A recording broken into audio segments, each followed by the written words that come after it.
सामन्ती राजतन्त्रले देश विकास गरेन। यो सामन्ती राजतन्त्रको अन्त्य गर्नुपर्छ भनेर पिलीमा आक्रमण गरेको रे, सडक खन्न गएका सेनालाई आक्रमण गरेर देश विकास गरेन भन्नेले एउटा कुरा सिकाएनन्। सामन्ती भनेकै त्यही राजाले जुम्लाको कर्णाली राजमार्ग खोल्न सेना राखेर अझै 10 वर्ष होइन 50 वर्ष पछाडि धकेल्यौँ हामीले भनेर सिकाएनन्। सिर्फ के सिकाए? सामन्ती भन्न सिकाए, सिर्फ दलाल भन्न सिकाए, त्यहाँभन्दा अर्को सिकाएनन्। त्यहीँ परपट्टि कालीकोटको कर्णालीको पुल काटिएको थियो। त्यो पुल काटिँदाखेरि हामीले सोध्यौँ यो पुल किन काटियो? सामन्ती राज्य सत्ताको अन्त्य गर्नलाई, देशलाई विकास गर्नका लागि पुल काटेको रे। विश्वमा कहाँ छ?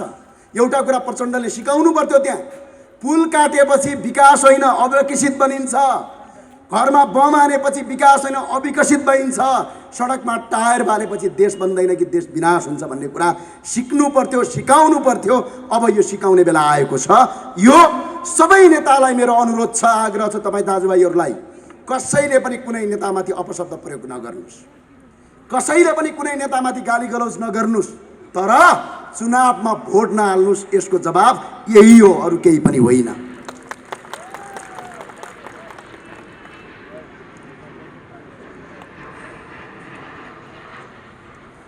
धेरैले भन्ने गर्छन्, केहीले मलाई मनै पराउँदैनन्। थाहा छ त, म सामाजिक सञ्जाल हेर्नु भएको छ नि, बडा राउटे सौटे भन्दै लेखिरहेको हुन्छ, म हेरिरहेको हुन्छु।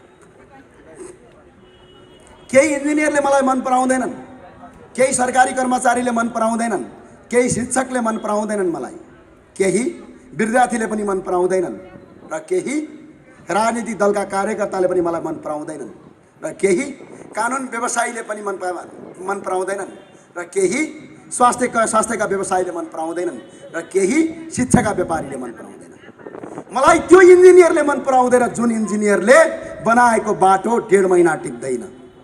मलाई त्यो इन्जिनियरले मन पराउँदैन जसले बनाएको बाटो 1.5 महिना टिक्दैन, जसले बनाएको पुल 6 महिना टिक्दैन, जसले बनाउँदै गरेको सरकारी बिल्डिङ भत्किन्छ, त्यो इन्जिनियरले मलाई मन पराउँदैन। र एउटा अर्को कुरा, एउटा शिक्षकले मन पराउँदैनन्, गजबको लेखेका हुन्छन् ती शिक्षक, जो सरकार तपाईँको शिक्षकले कक्षा कोठाभित्र विद्यार्थीलाई नैतिकता सिकाउनुको साटो पार्टीको कार्यकर्ता बनेर झोला बोकेर भित्तामा नारा लेख्न सिकाउने, सडकमा टायर बाल्न सिकाउने, देशका ठुला ठुला उद्योग कल कारखानामा बम बनाउन सिकाउने, दाइलाई गाली गर्न सिकाउने, भाइलाई गोली हान्न सिकाउने शिक्षकले मलाई पनि मन पराउँदैन।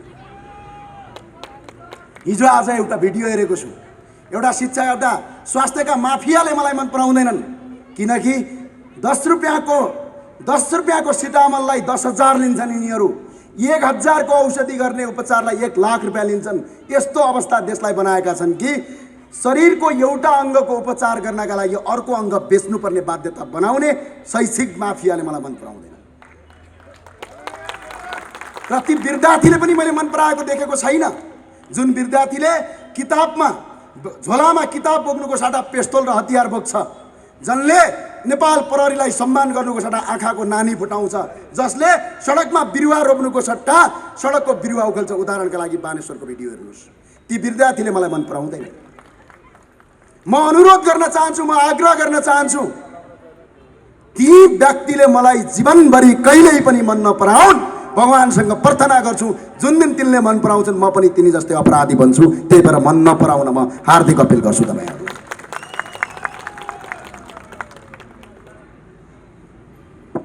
हामीले पटक पटक कुरा गरिरहँदाखेरि आज यो देशको हालत के छ सम्झिनुहोस् एकछिन। एउटा मात्रै यो देशको हालतलाई एकछिन वर्णन गर्नुहोस्, मैले चर्को कुरा गरिनँ। आज यो देशको हालत के छ सम्झिनुहोस् त। भर्खर बिहे गरेको दुलहाले भर्खर बिहे गरेको दुलहा र दुलहीले एकअर्कालाई नचिन्दै हातमा लगाएको मेहन्दी सुक्न नपाउँदै श्रीमान विदेश जानुपर्छ। जब घरमा आउँछ आफ्नो छोराले बाउलाई चिन्दैन, बाउले छोरालाई चिन्दैन, सन्तानको मुख हेर्दै बाउआमा बाटो कुर्दै बाउआमा परलोक हुन्छन्। बाउआमा परलोक भएपछि छोरा आउँछ। आज यो देशको हालत यो बनाए। आज यो देशको हालत शिक्षा र स्वास्थ्यका लागि आफ्नो सम्पत्ति बेच्नुपर्ने, आफ्नो घरको सानो छोरालाई पढाउनका लागि एकजना बाबु विदेश गएर कतार र दुबईमा काम गर्नुपर्ने बनाए। त्यतिले मात्र पुगेन, यिनीहरूलाई उपचार गर्नका लागि घरको सम्पत्ति जग्गा जमिन बेच्नुपर्ने बनाए, हरेक कर्मचारीलाई भ्रष्टाचारी बनाए, शिक्षा र स्वास्थ्यमा व्यापार गरेर माफिया लगाए, जताततै होर्डिङ बोर्ड र साइन बोर्ड राख्दै विद्यालय खोले, जताततै सरकारी अस्पतालको गुणस्तर कम गरेर गरे। आज 80 लाखभन्दा बढी युवाहरू यो देश छोडेर विदेश जान बाध्य बनाए। अझै तपाईँ यिनीहरूलाई भोट हाल्ने कि त तपाईँ मान्छे हो कि त पशु हो? म यति कुरा भन्न चाहन्छु। तपाईँ एकछिन विचार गर्नुहोस्। नेपालको राष्ट्रिय झण्डा चलाउँछन् यिनीहरू, नेपालको धर्म संस्कृति मान्दैनन् यिनीहरू, अझै मेरो दाई मेरो भाइ भन्दै भोट हाल्ने हो। कोभिडको बेला बिर्स्यौ कि क्या हो? सम्झाइदिउँ कि क्या हो? तपाईँका भनेका अहिले महान नेताहरू सदनमा झगडा गर्दै थिए, अदालतमा मुद्दा जित्यौँ र हार्यौँ भनेर फुल र मालाले अबिर गर्दै थिए। सडकको किनारमा मान्छे मरेर आँखाबाट आँसु जाँदै एक दिनमा 300 भन्दा बढी मान्छेहरू सडकमा मरिरहेका थिए।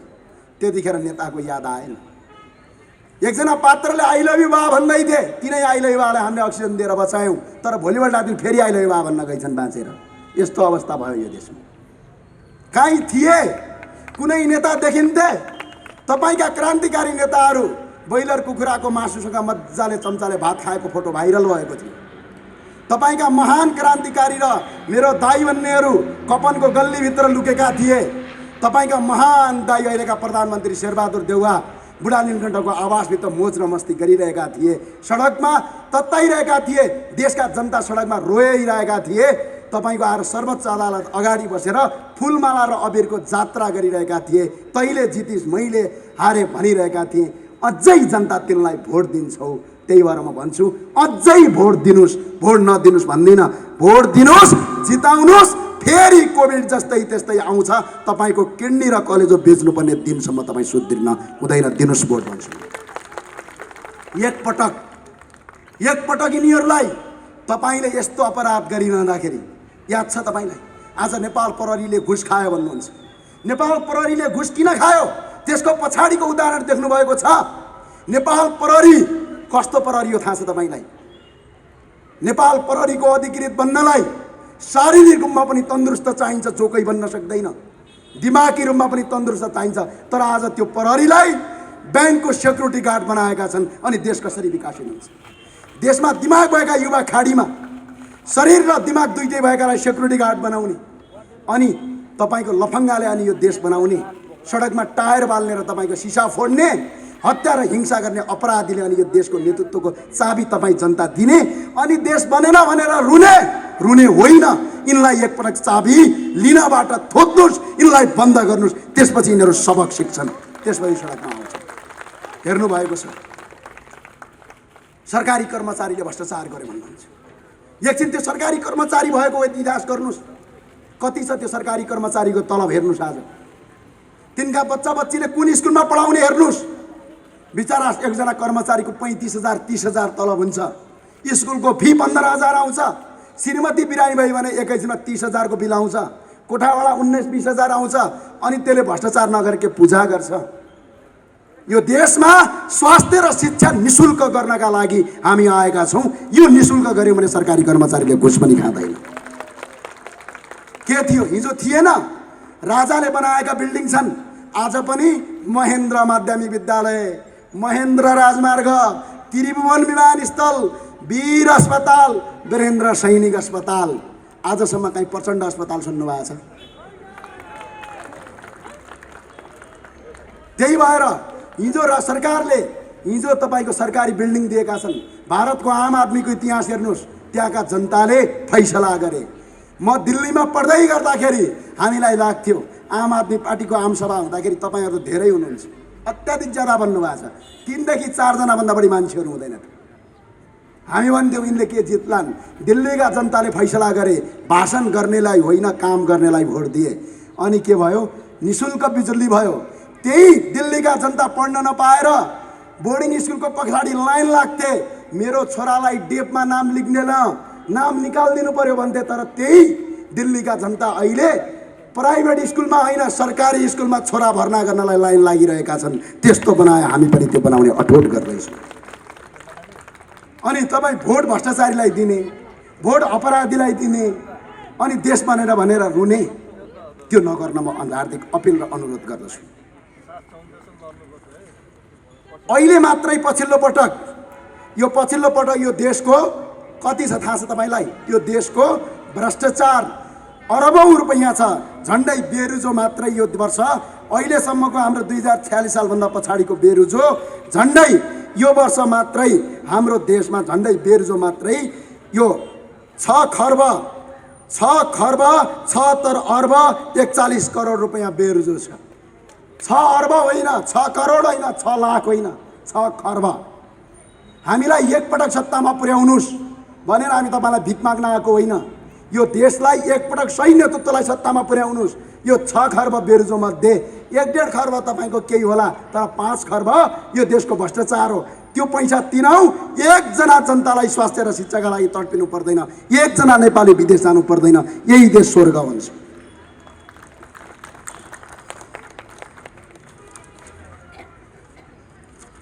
एउटा गजबको कुरा छ। कति राम्रो देश हाम्रो हिमाल पहाड तराई लाखौं युवा बेच्छौं, खाडी मुलुक पठाई अहिले हामी। हिमालदेखि तराईको देश छ। आज मात्रै हामीले झन्डै 12 खर्ब अघिल्लो वर्षको व्यापार घाटा छ। अहिलेको 4 महिनामा 5 खर्बको व्यापार घाटा छ। यो व्यापार घाटा यदि बढ्दै गयो भने यो आर्थिक वर्षमा 15 खर्बको व्यापार घाटा हुन्छ। तपाईलाई अचम्म लाग्ला।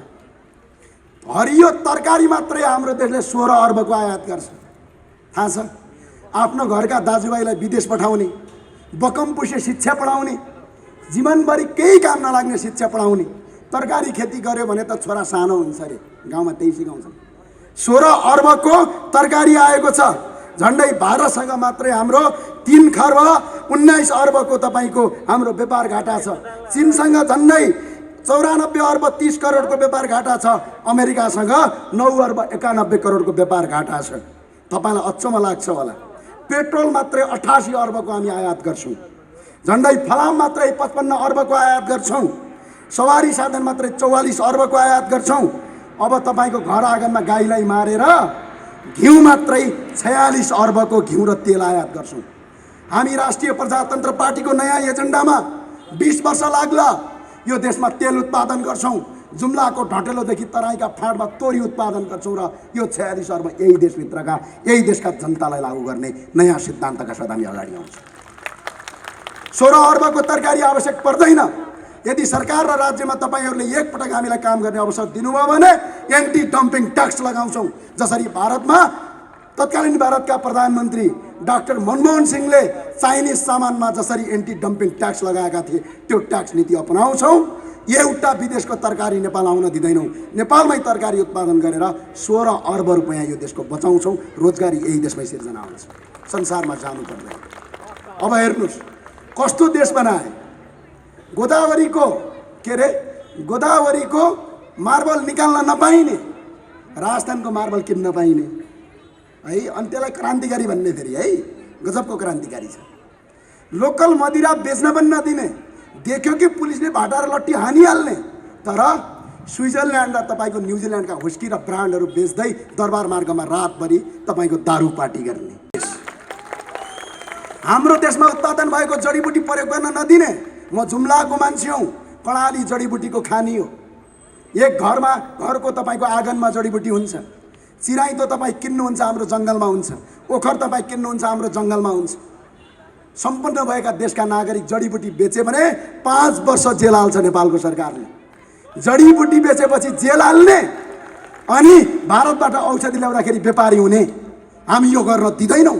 यदि बाँचिएछ र गर्न लागि भने जडीबुटी बेच्न पाउनुपर्छ, भारतका औषधिहरू बन्द गर्नुपर्छ। यसरी देश बन्छ, त्यतिकै देश बन्दैन। सुन्नुभएको छ? अहिले अलिकति रुख काट्यो कि पाप लाग्यो रे यो देशमा। सायद काङ्ग्रेसको रुख भएर हो कि। हेर्नुहोस् है, काठ मलेसियाबाट ल्याउने यहाँ गेट बानेका छन् फलामको। किन बानेका थाहा छ? किनकि काठ महँगो छ भनेर फलामको गेट बानेको। बुझ्नुभयो? एउटा काठ काट्न नदिने, काठ काट्ने बित्तिकै चोर र अपराधी बन्ने। मलेसियाको काठ ल्याएर नेपालका घरका झ्याल ढोकाएर साकोस बनाउने अनि नेपाली काठलाई कुवाएर भक्काएर तपाईको आएर सरकारी कार्यालयमा कुवाइएर बनाउने। अब हामी नेपालमा एउटा रुख काट 2टा रुख लगाऊ, बल्ल यो देशको उन्नति हुन्छ, प्रगति हुन्छ। स्थानीय स्रोत र साधनको प्रयोग गर्नुपर्छ। म एकपटक चिसापानी गएको थिएँ। खडालीको चिसापानी थाहा छ? तपाईँ गाडी चढ्ने बित्तिकै माछा बेच्न आइपुग्छन्, माछा बेच्छन्। तपाईँ सम्झिनुहोस् एकछिन, त्यो माछाको साइज एउटै हुन्छ, किनकि त्यो माछा चिसापानीको होइन, त्यो माछा भारतबाट आउँछ। चिसापानी नदीमा माछा खेर जाने, त्यसलाई प्रयोग गर्न नदिने, तर भारतको माछा ल्याएर नेपालमा बेच्न दिने कानुनका दफा नच्यात्तासम्म यो देश विकास हुँदैन। यसलाई विकास गर्नुपर्छ। हामीले स्थानीय स्रोत र साधनको प्रयोग गर्न सक्नुपर्छ। यसका लागि हामीले अर्थनीतिलाई व्यापक रूपान्तरण र परिमार्जन गर्न आवश्यक छ। भाषण गरेर अर्थमन्त्री बनिँदैन। हाम्रो देशमा थाहा छ, एक दिन एउटा धुरन्धर विद्वानले एउटा कुरा भन्दै थिए, यो देशको स्रोत के हो, यो देशको स्रोत के हो, यो देशको सम्पत्ति के हो भन्दाखेरि ती धुरन्धर विद्वानले एउटा कुरा भन्दै थिए। कहाँ हार्वर्डका कुरा गर्थे, कहाँ क्याम्ब्रिजका कुरा गर्थे, तर म आज भन्न चाहन्छु यो देशको स्रोत जम्मा 3टा कुरा हो। एउटा यो देशको जलस्रोत हो, यो देशको सम्पत्ति, एउटा यो देशको सम्पत्ति पर्यटन हो, एउटा यो देशको सम्पत्ति कृषि हो। हामीले वैदिक सनातन सहितको हिन्दू राष्ट्र हामीले त्यत्तिकै भनेका छैनौँ। विश्वभरि छरिएका झन्डै 121 करोड हिन्दू धर्मावलम्बी र विश्वभरि छरिएका झन्डै 58 करोड बुद्ध धर्मावलम्बीका 10% बुद्ध धर्मावलम्बी यो देशमा ल्याउन लागि भने काठमाडौँका घरहरू खाली बस्दैनन्। प्रत्येक ठाउँमा होटल व्यवसाय र पर्यटनको उच्चतम बन्छ। यो देश कायापलट गर्नका लागि नेपालमा कार बिक्री गर्नु पर्दैन। यही धर्मलाई अर्थतन्त्रमा राखियो भने मुलुक कायापलट गर्न सकिन्छ। हामीले यो कुरा अगाडि सार्यौँ। हामी के गरिरहेका छौँ अहिले थाहा छ तपाईँलाई? सुनको कचौरा समाउने, सडकमा जाने अनि भिख माग्ने। अब ब्रान्डेड भिखारीको त कुरै छोडौँ, भिख माग्ने, सुनको कचौरा समाउने, सडकमा जाने, भिख माग्ने। म आह्वान गर्न चाहन्छु, भिख मागेर संसारमा कुनै पनि भिखारी आजसम्म धनी भएको मैले देखेको छैन। त्यही भएर नेपाल भिख मागेर धनी बन्दैन, स्वावलम्बनले नेपाल धनी बन्छ। हामीले जनताबाट प्रत्यक्ष निर्वाचित प्रधानमन्त्रीको कुरा गऱ्यौँ। हामीले हावातालमा र मजाकमा भनेका होइनौँ। यो देशमा जनताबाट प्रत्यक्ष निर्वाचित प्रधानमन्त्री हेड अफ द स्टेटमा राजतन्त्र भयो भने आज मुलुक अगाडि बढ्छ। तपाईँलाई थाहा छ, तपाईँका प्रत्येक जनताले भोट हाल्न पाउँछ। आफ्नो देशको प्रधानमन्त्री सदनले होइन, आफ्नो देशको प्रधानमन्त्री सर्वोच्च अदालतले होइन, जनताले चुन्छ, जनताले निकाल्छ। त्यो अधिकारका लागि हामी तपाईँका आएका छौँ। मियो बिनाको दाई, कहिलेकाहीँ रुन मन लाग्छ। मियो बिनाको दाई र घरमुली बिनाको घर र रानी मौरी बिनाको घर र राजा बिनाको देशको हालत यस्तै हुन्छ। आज भएको छ।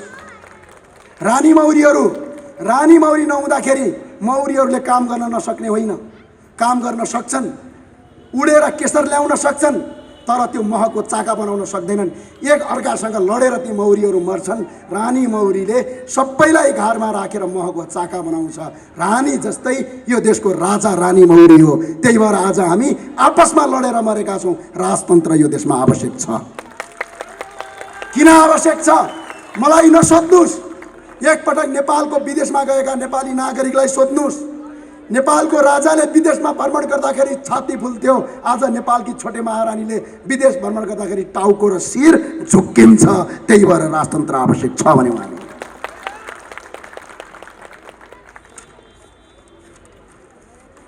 गजबको कुरा आजकल गर्छन् धेरै साथीहरूले, मैले छोड्याएँ, गजबको कुरा गर्छन्। व्यापक जनआन्दोलनको उपलब्धि भन्छन्। म खोज्छु यो चाहिँ के उपलब्धि रहेछ त? उपलब्धिको रक्षा गर्ने भने सुन्छु क्या बेला बेला यी नेताहरूले, उपलब्धिको रक्षा गर्ने। ए बाबा हो, तिनीहरूकै उपलब्धिले यो देशमा 44वटा संस्थान बेच्यो, 42 लाख युवालाई विदेशमा पठायो, झन्डै 34,665 जना छोटे राजा उत्पादन गर्यो, 17 खर्ब वैदेशिक ऋण भयो। एकजना नेपालीलाई अहिले 64,885 रुपियाँ जन्मिने बित्तिकै टाउकामा ऋण लाग्दैछ। 884 जना सांसद बनायो, 100 जनाभन्दा बढी मन्त्री बनायो, 9वटा सभामुख बनायो, 9वटा उपसभामुख बनायो, 6वटा राष्ट्रपति, 7वटा राष्ट्रपति बनायो। झन्डै 3 वर्षमा 35 खर्ब 20 अर्ब 1 करोड रुपियाँ तपाईँको आएर यिनीहरूलाई पाल्दै खर्च गरायो। त्यतिले मात्र पुगेन, यो देशमा अझै 10 अर्बभन्दा बढी भिआइपीलाई पाल्दै पैसा खर्च गयो। यदि तिमीहरूको उपलब्धि यही हो भने, यदि तिमीहरूको उपलब्धिले निर्मलाका हत्या र बलात्कारीलाई कारबाही गर्न नसक्ने तिम्रो कानुनको उपलब्धि हो भने हामी सबैले भनौँ यो तिम्रो उपलब्धि चाहिँदैन, चाहिँदैन, पटक्कै चाहिँदैन। यसलाई उपलब्धि भन्छौ। दाइले भाइलाई मार्नेलाई उपलब्धि यदि ठान्छौ भने, आमा र दिदीबहिनीलाई मार्ने उपलब्धि ठान्छौ भने, यदि सडकका किनारका टायल उक्काएर तपाईँको प्रहरीमाथि ढुङ्गा हान्ने उपलब्धि ठान्छौ भने, यदि कसैको घरमा बम हान्ने उपलब्धि ठान्छौ भने हामीलाई त्यो उपलब्धि चाहिएन। हामी त्यो उपलब्धि हामी लिँदैनौँ, त्यसलाई अस्वीकार गर्छौँ। हामीले त्यसरी भन्छौँ। त्यही भएर सबै साथीहरूलाई म जाँदा जाँदै भन्न चाहन्छु, राष्ट्रिय प्रजातन्त्र पार्टी जिन्दाबाद। हात उठेन। राष्ट्रिय प्रजातन्त्र पार्टी जिन्दाबाद। राष्ट्रिय प्रजातन्त्र पार्टी जिन्दाबाद। एक पटक साथ दिनुस्, पटक पटक होइन, एक पटक। यो देशमा भन्ने गर्थे जनजाति र पिछडितका छोराहरू अगाडि बढेनन्। यो देशमा राजेन्द्र लिङ्गदेल जनजातिको छोरा यो आज राष्ट्रिय प्रजातन्त्र पार्टीको के हुनुहुन्छ? अध्यक्ष। अब जनजातिको छोरालाई यो देशको पहिलो प्रधानमन्त्री बनाउने हो। जातीय कुरा गर्यो भन्नु होला, तर कहिलेकाहीँ सत्यलाई सत्य र असत्यलाई असत्य भन्नुपर्छ। महावीर पुन जनजातिको छोरा आज पनि यो देशको हितमा काम गरेका छन्। कुलमान घिसिङ जनजातिको छोरा आज पनि यो देशमा बिजुली के हो, लोड सेडिङ हट्दैन जीवनमा सोच्थ्यौँ, आज उज्यालो नेपाल बनाएका छन्। यो देशमा भ्रष्टाचार नगर्ने एकपटक जनजातिको छोरालाई प्रधानमन्त्री बनाउन सबैलाई म हार्दिक अपिल गर्न चाहन्छु। चुनावलाई तपाईँले चुनाव सम्झिनु भएको होला। यो आउने चुनावलाई कसैलाई यो चुनाव सत्ताको सिडी चढ्ने एउटा माध्यम बन्ला, कसैलाई यो चुनाव शक्ति आर्जन गर्ने एउटा माध्यम बन्ला, तर तपाईँ हामी जस्ता हजारौं करोडौं युवाहरूको यो चुनाव आउने भविष्यको एउटा ढोका हो। यसलाई मनन गर्नु होला। यो चुनाव सामान्य होइन। यो चुनाव नेपालको इतिहासमै आउने अब युवा पुस्ताको भविष्य हो। यो भविष्यलाई खेर नफाल्दिन हुन तपाईँ सबै देश विदेशमा छरिएर बसेका तमाम युवा साथीलाई हार्दिक अपिल गर्न चाहन्छु। तपाईँलाई नमस्कार गर्न चाहन्छु। तपाईँको चुनावमा खसालेको एउटा भोट बन्दुकको नालबाट आएको गोलीभन्दा बलियो हुन्छ। यो चुनाव अहिले आउने चुनावलाई तपाईँले सही मान्छेलाई यदि चुनावमा भोट दिनु भएन भने प्रचण्ड, शेरबहादुर देउवा, केपी शर्मा ओलीको केही जाँदैन। विगत 70 वर्षदेखि यो देशमा काङ्ग्रेसले सत्ता र शक्ति चलाइरहेको छ, तर पनि देश बर्बाद पारिरहेको छ। तपाईँ भोट हालिराख्नु भएको छ, तर तपाईँ हामी जस्ता नवजवान युवाहरूको पुरै भविष्य बर्बाद हुन्छ। हामी एउटा अठोट लगेका छौँ, एउटा आत्मविश्वास लगेका छौँ। 100% काम गर्न सक्छौँ भनेर तपाईँलाई हामी झुटो बोल्दैनौँ। म इमान्दार हुने, हामी इमान्दार हुने, हामी कर्तव्यनिष्ठ हुने हामीमा डिपेन्ड छ, हामीमा निहित छ। तर सफल बनाउने भन्ने कुरा तपाईँमा निहित छ। त्यही भएर आउने चुनावलाई यो सत्ताको सिडी, शक्ति आर्जनको थलो होइन, सिङ्गो युवाको भविष्यको ढोका हो भनेर तपाईँले मनन गरिदिनु हुन म हार्दिक अपिल गर्दछु। के युवा साथीहरूले भन्ने गर्छन् अहिले स्वतन्त्र उम्मेदवारको लहर चलेको छ देशैभरि। म स्वतन्त्र उम्मेदवारलाई अनुरोध गर्न चाहन्छु, एउटा राष्ट्रिय प्रजातन्त्र पार्टीको प्रवक्ताका जिम्मेवारीका साथ नेपालका प्रत्येक स्वतन्त्र उम्मेदवारलाई राष्ट्रिय प्रजातन्त्र पार्टीले पार्टीको सदस्य बनाई उम्मेदवारी बनाउने राष्ट्रिय प्रजातन्त्र पार्टीले आचार संहिता सहित निर्वाचन आचार संहिता 2078 लागू गरेको यहाँबाट म तपाईँलाई हार्दिक अपिल गर्न चाहन्छु।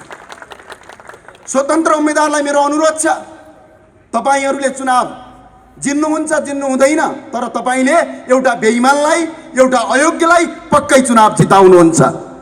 किनकि तपाईँको चुनावको भोट यदि राम्रा राम्रा मान्छेहरू मिल्न सकिएन भने, यदि असल असल व्यक्ति मिल्न सकिएन भने अपराधीले अवश्य चुनाव जित्नेछ।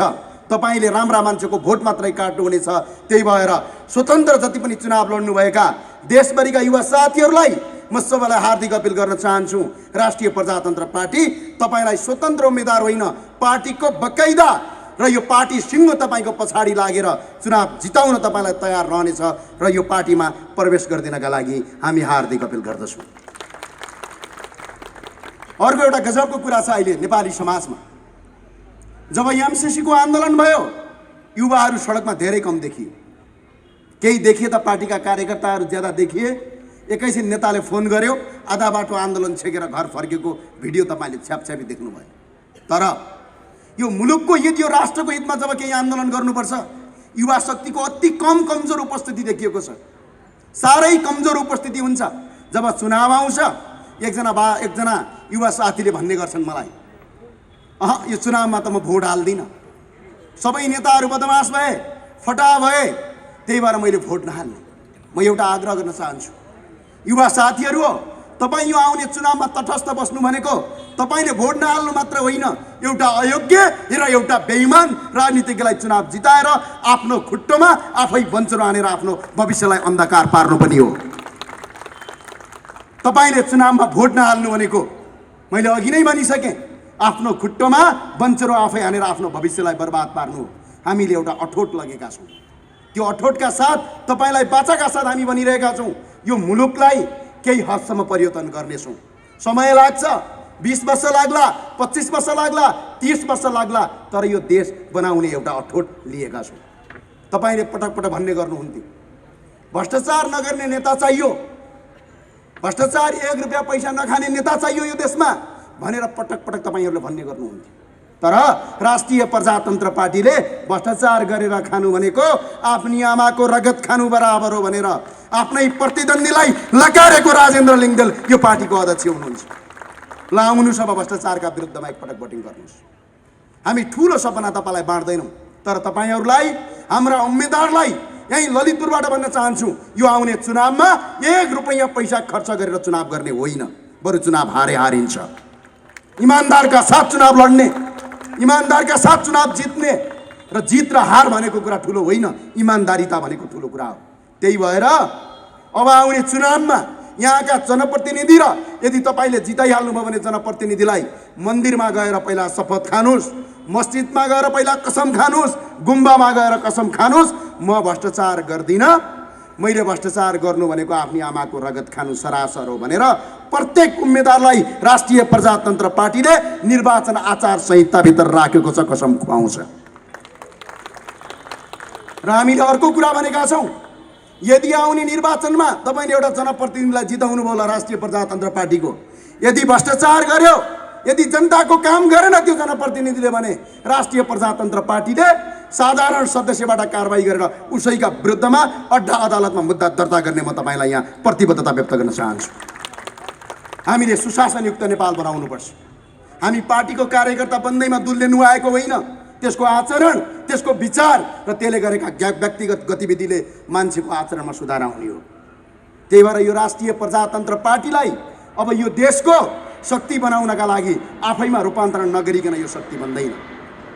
पटक पटक भन्ने गरियो, धेरै पटक भन्ने गरियो। एकछिन तपाईँहरूलाई सम्झिनुहोस् न, 71 वर्षदेखि यो देशमा काङ्ग्रेसले शासन गरिराखेको छ। 71 वर्ष भर्खर जन्मेको मान्छे भइदिए अब 71 वर्षको बुढा भइसक्यो अहिलेसम्म। पटक पटक शासन सत्तामा राख्यौँ। प्लेन अपहरण गर्दाखेरि पनि काङ्ग्रेसलाई साथ दियौँ, ओखलढुङ्गामा आक्रमण गर्दाखेरि पनि तपाईँ काङ्ग्रेसका दाजुभाइले साथ दिनुभयो, दिनु भएन? देशभरि चुनावमा जाँदा साथ दिनुभयो। हिजो माओवादीको टाउको मूल्य तोक्दा पनि काङ्ग्रेसका कार्यकर्ताले शेरबहादुर देवालाई साथ दिनुभयो। तर आज तिनै शेरबहादुर देवा प्रचण्डसँग मित लगाएका छन् काङ्ग्रेसका कार्यकर्तालाई। अब के भन्नुहुन्छ? बीपीको सिद्धान्त मान्छु भन्नुभयो तपाईँहरूले, हामीले पनि तपाईँलाई भन्यो ओहो धेरै राम्रो कुरा गर्नु। तर विश्वेश्वर प्रसाद कोइराला बीपीले एउटा कुरा भन्नुभयो, राजा बिनाको देश, यो जबसम्म यो देशमा राजा रहँदैन तबसम्म, जबसम्म यो देशमा राजा रहन्छ तबसम्म यो देश बच्छ, जुन दिन राजा जान्छ त्यो दिन यो देश खतम हुन्छ।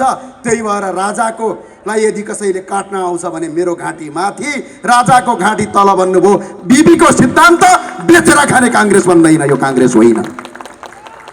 यदि यसलाई काङ्ग्रेस र बीपीको फोटो नेपाली काङ्ग्रेसका प्रत्येक पार्टी कार्यालयबाट निकाल्नका लागि म हार्दिक अपिल गर्न चाहन्छु। बीपीको सिद्धान्त मानेन काङ्ग्रेसले। र नेपाली काङ्ग्रेसका महामन्त्री गगन कुमार थापालाई मेरो एउटा कुरा भन्न चाहन्छु। तपाईले पटक पटक भन्नुहुन्छ बिपी कोइराला हाम्रो नेता हुन्, हाम्रो विचारको सबैभन्दा पहिला हाम्रो विचारको उत्प्रेरक हुन् भन्नुहुन्छ। तर तिनै बिपीले कहिले भने यो देशमा धर्मनिरपेक्षता चाहिन्छ, कहिले भने यो देशमा राजतन्त्र फाल्नुपर्छ, कहिले भने यो देशमा तपाईको भ्रष्टाचार गर्न पाउनुपर्छ, कहिले भने यो देशलाई टुक्रा टुक्रा पारेर छोटे महाराजा धिराज बनाउनु पर्छ भनेर त्यसको जवाब दिनुहोस्, भोट माग्नुहोस्।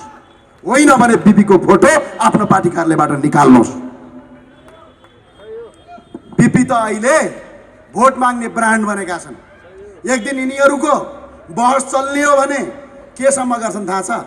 बिपी नामको हुस्की बनाएर चेस गर्दै जय नेपाल साथी भन्न पनि यिनीहरू बेर लाउँदैनन्। ब्रान्ड बनाएका छन् बिपीलाई। बिपीको सिद्धान्त नमान्ने, बिपीको विचार नमान्ने, बिपीका एजेन्डा नमान्ने, अनि आफैलाई आफै काङ्ग्रेस हुँ भन्ने। काङ्ग्रेस नभनौँ, हामी शेरबहादुर देउवाका घरमा काम गर्ने कामदार हौँ भनौँ, त्यसपछि तपाईँलाई सजिलो र सहज हुन्छ। काङ्ग्रेस भन्न मिल्दैन। र अर्को एउटा कुरा गर्न चाहन्छु, विगत कति वर्ष भयो हामीले नेकपा एमालेलाई अगाडि बढाएको। झापाको आन्दोलनमा काँधमा काँधाले के एक नेकपा एमालेको झापा आन्दोलन केपी शर्मा ओलीज्यू, राधाकृष्ण मैनालीज्यू र तपाईँको अन्य नेताले मात्रै सफल गरेको होइन। त्यहाँका तमाम युवा साथीहरू साथमा थिए, साथमा साथ दिए, हातमा हात दिए। त्यति मात्र होइन, विगत 30 वर्षदेखि यो देशको सत्तामा प्रत्यक्ष भूमिकामा नेकपा एमाले छ।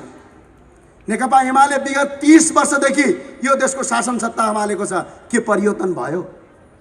एमालेका तमाम कार्यकर्तालाई आग्रह गर्न चाहन्छु, अनुरोध गर्न चाहन्छु, तपाईँहरूले हामीलाई भनिदिनु पर्यो कति वर्ष यो देशको प्रधानमन्त्री केपी शर्मा ओलीज्यूलाई बनाउने हो भने मुलुक कहाँ पलट हुन्छ भनिदिनुहोस्। हामी अझै 100 वर्ष केपी ओलीलाई प्रधानमन्त्री बनाउनुहोस्, त्यसपछि देश परिवर्तन हुन्छ भने चाहिँ ल बनाउँला। तर परिवर्तन गर्छन् त? गर्छन् त? जनताले भोट नदिएको हो? जनताले 2074 सालमा भोट दिएको हो, देशमा बहुमतको सरकार बनाएको हो।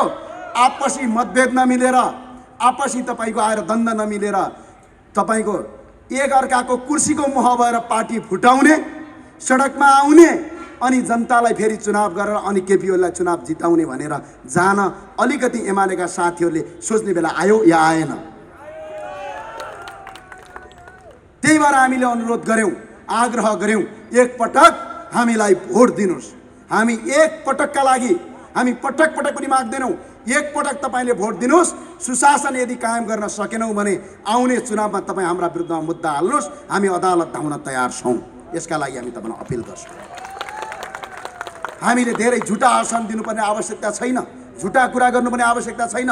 तर एउटा काम गर्छौँ, भ्रष्टाचार स्थानीय तहमा हाम्रो जो प्रतिनिधिले गर्यो भने तिनलाई पनि कारबाही गर्न सक्ने नीति बनाउँछौँ र पार्टीबाट बहिष्कार गरेर निकाल्छौँ। त्यसका लागि हामीले तपाईँलाई भोट मागेको। मैले अघि नै भने कुनै पार्टीको टिका लाउँदैमा, कुनै दलको तपाईँको अबिर दल्दैमा, कसैको झन्डा बोक्दैमा अपराधी साधु बन्दैन, साधु अपराधी बन्दैन। त्यो व्यवहार र आचरणले गर्ने कुरा हो। माओवादीका साथीहरूलाई मेरो एउटा जवाब र एउटा क्वेसन छ। हिजो माओवादीलाई के प्रचण्ड र बाबुराम भट्टराईले मात्र बन्दुक बोकेर यो माओवादीको युद्ध सफल भएको हो? पटक्कै होइन। के गरियो? हिजो जङ्गलमा हुँदाखेरि साथ दियो, जङ्गलमा हुँदाखेरि साथ दियौँ, घरमा हुँदाखेरि बास दियौँ, चुनावमा हुँदाखेरि हात दियौँ। हामीले सबै गरेर 64 सालमा नेकपा माओवादी र प्रचण्डलाई नेपालको सबभन्दा ठुलो दलको अध्यक्ष र देशको प्रधानमन्त्री पनि बनायो। के यो देशमा ती साथ दिनेहरू, ती बन्दुक बोक्नेहरू, हिजो सरबारा वर्गको मुक्ति भन्नेहरू, हिजो युद्धमा लडेका सिपाहीहरू आज के पाए? आफैले आफै सोध्नुहोस्, मलाई पर्दैन। के पाए? ती सिपाहीहरूले के पाए? कि त खुट्टा अपाङ्ग पाए, कि त आँखा फुटेको पाए, कि त घरबार जलेको पाए? त्यहाँभन्दा अरू केही पाए? पाएन। तपाईँलाई एउटा उदाहरण भन्न चाहन्छु म। हिजो माओवादीलाई जङ्गलमा सक्नुपर्छ, यिनीहरूको अन्त्य गर्नुपर्छ भनेर हिजो सरकारको वरिपरि बसेर देश लुट्ने लुटेराहरू अहिले नेपालको सबभन्दा ठुलो माओवादी तिनै बनेका छन्। तर तिनले कहिल्यै पनि गाउँको किसान, आज गाउँका किसानहरू, आज प्रकाश सपुतका गीतहरू त्यत्तिकै आएका होइनन्। त्यो वास्तविकता हो, त्यो पीडा भएर झझल्किएको। एकपटक सोच्नुहोस्। बाबुरामले एउटा युद्ध लडेको इतिहास छ। रुकुमको खारा आक्रमण गर्दाखेरि बाबा बाबुराम गएका थिए। जुम्ला आक्रमण खलङ्गा गर्दाखेरि प्रचण्ड गएका थिए।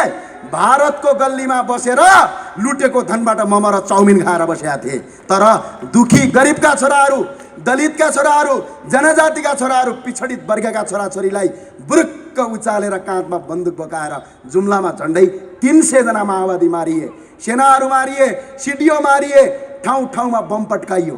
तर आज ती बम पट्काइसकेपछि त्यो पुल बन्यो, त्यो जिल्ला सदरमुकाम बन्यो। के जनताले रोजगार पायो? पाएन। त्यही भएर म आग्रह गर्न चाहन्छु, राष्ट्रभक्ति माओवादीका साथीहरू हो, आउनुहोस्। हिजो तपाईँ गद्दारका विरुद्धमा लड्ने भन्नुहुन्थ्यो, आज हामी गद्दारका विरुद्धमा लड्दैछौँ। तपाईँ साथ दिनुहोस्, हातमा हात र साथमा साथ दिनुहोस्। यो देशको परिकल्पना र नयाँ नेपालको निर्माण गरौँ।